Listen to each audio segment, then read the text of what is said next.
Hello students. आज हम आपके इस सेमेस्टर के लास्ट टॉपिक मैग्नेटिज्म पर चर्चा करेंगे। चुंबकत्व के बारे में जानने से पहले सबसे पहले हम चुंबक जान लेते हैं कि चुंबक क्या होता है।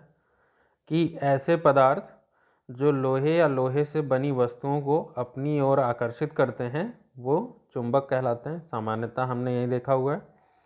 तो जो पदार्थ चुंबक की ओर आकर्षित होते हैं वो चुंबकीय पदार्थ कहलाते हैं और चुंबक को अंग्रेजी में हम मैग्नेट कहते हैं। अब बात करते हैं चुंबक के कुछ इतिहास की। प्राचीन काल में कुछ मनुष्यों को ऐसे काले पत्थरों के विषय में ज्ञान हुआ था जिनमें लोहा, कोबाल्ट और निकिल के छोटे छोटे टुकड़ों को अपनी ओर आकर्षित करने का गुण था। तो इस प्रकार का ये जो पत्थर था ये सर्वप्रथम एशिया माइनर के मैग्नीशिया नामक स्थान पर मिला था। उस स्थान के नाम पर पहले तो इसे मैग्नेटाइट कहा गया, जिससे फिर मैग्नेट शब्द की उत्पत्ति हुई।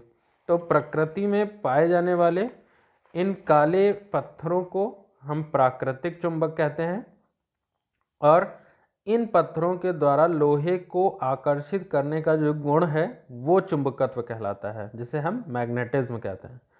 ईसा के लगभग 2400 वर्ष पूर्व चीन निवासियों ने ज्ञात किया था कि यदि इस पत्थर को एक डोरे से बांधकर स्वतंत्रता पूर्वक लटका दिया जाए तो इसका एक सिरा हमेशा उत्तर की ओर और दूसरा सिरा हमेशा दक्षिण की ओर उगता है।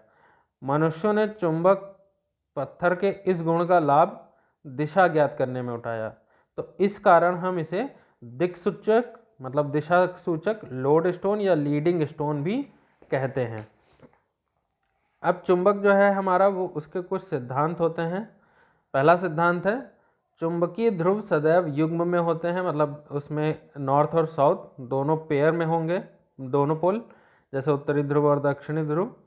दूसरा जो सिद्धांत है वो ये है कि विजातीय ध्रुव एक दूसरे को आकर्षित और सजातीय ध्रुव एक दूसरे को प्रतिकर्षित करते हैं। मतलब नॉर्थ नॉर्थ पोल अगर होगा तो वो प्रतिकर्षित करेगा, नॉर्थ साउथ होगा तो वो अट्रैक्ट करेगा। नेक्स्ट सिद्धांत है कि प्रत्येक चुंबक चुंबकीय पदार्थों के छोटे टुकड़ों को आकर्षित करता है। और नेक्स्ट सिद्धांत है मुक्त रूप से लटकी हुई चुंबक जो है वो सदैव उत्तर दक्षिण दिशा में ही ठहरती है। अब हम बात करते हैं चुंबक के प्रकार की। तो चुंबक के प्रकार की जब हम बात करते हैं, अभी मैंने आपको बताया है कि प्राकृतिक चुंबक जो काले पत्थर थे उनको हम प्राकृतिक चुंबक कहते हैं। तो पहला जो है वो हमारा प्राकृतिक चुंबक ही है जिसे हम नेचुरल मैग्नेट कहते हैं। तो ये प्राकृतिक रूप से प्राप्त होने वाले वही चुंबक हैं जो काले पत्थरों के रूप में थे, जिन्हें हम प्राकृतिक चुंबक कहते हैं। तो मैग्नेटाइट जो है हमारा वो सर्वप्रथम प्राकृतिक चुंबक है। अगला हमारा है प्रकार कृत्रिम चुंबक, आर्टिफिशियल मैग्नेट। ये चुंबक प्राकृतिक गुणों से युक्त होता है लेकिन इसे हम कृत्रिम विधि से निर्मित करते हैं, जिसे हम कृत्रिम चुंबक कहते हैं। जैसे लोहे, स्टील, निकिल, कोबाल्ट आदि से जो बने चुंबक होते हैं इनको हम आर्टिफिशियल मैग्नेट कहते हैं। प्राकृतिक चुंबक जो है उसको हम अपनी इच्छा अनुसार आकार नहीं दे सकते, लेकिन कृत्रिम चुंबक जो है वो हम किसी भी आकृति किसी भी आकार का बना सकते हैं, तथा वे प्राकृतिक चुंबकों की अपेक्षा शक्तिशाली भी होते हैं। चुंबक की खोज जो है वो सबसे पहले वर्ष 1600 में विलियम गिलबर्ट ने की थी। आजकल चुंबक का हम उपयोग जो है वो विभिन्न विद्युतीय उत्पादनों में भी करते हैं। विद्युत चालित अनेक युक्तियाँ, मशीन, विद्युत मोटर आदि में भी चुंबक जो है वो एक घटक के रूप में कार्य करता है। इसके अतिरिक्त भी हम जितनी भी इलेक्ट्रॉनिक उपकरण देखते हैं, टेलीविज़न, रेडियो, टेप आदि, इनमें भी चुंबक का उपयोग किया जाता है। नेक्स्ट आता है चुंबक के गुण।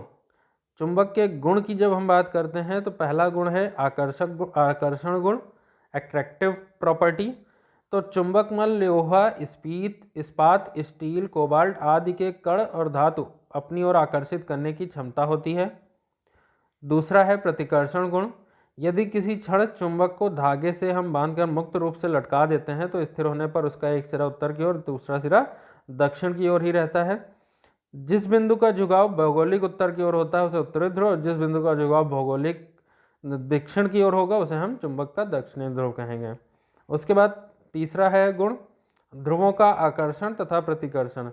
चुंबक के असमान जो ध्रुव है वो एक दूसरे को आकर्षित करते हैं और दोनों समान ध्रुव एक दूसरे को प्रतिकर्षित करते हैं। और एक अकेला चुंबकीय ध्रुव अगर कोई होगा तो उसका कोई भी अस्तित्व नहीं होता। अगर उसमें सिर्फ नॉर्थ पोल है तो भी उसका कोई अस्तित्व नहीं, और अगर सिर्फ साउथ पोल है तो भी उसका कोई अस्तित्व नहीं है। नेक्स्ट है चुंबकीय ध्रुवों का संयोग।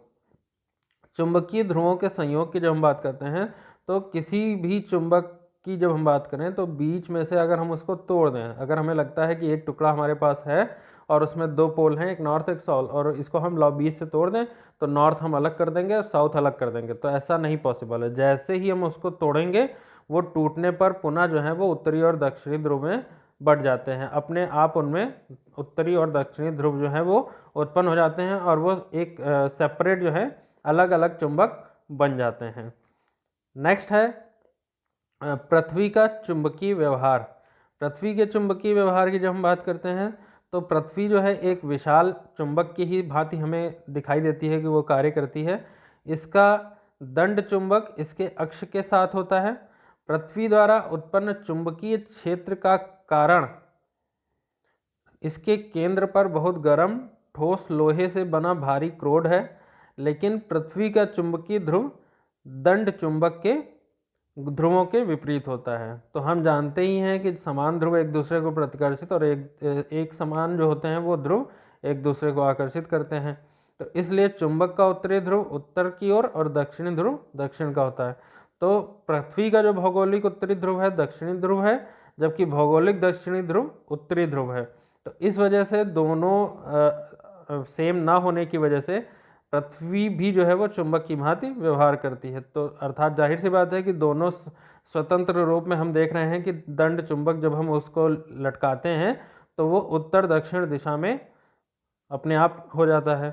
तो ये भी हम कह सकते हैं कि भौगोलिक उत्तरी तथा दक्षिणी ध्रुव चुंबकीय उत्तरी तथा दक्षिणी ध्रुव के समान नहीं होता है। तो ये हमारा चुंबकत्व के बारे में है। बाकी जितने भी गुण हैं वगैरह वो सब भी हम आपको डिस्कस कर चुके हैं। इसके अलावा अगर कोई आपको कन्फ्यूज़न रह जाती है तो इसी के साथ आपका ये सिलेबस भी कंप्लीट होता है, और कोई अगर कन्फ्यूज़न होती है किसी को तो वो मुझसे डायरेक्टली कांटेक्ट कर सकता है।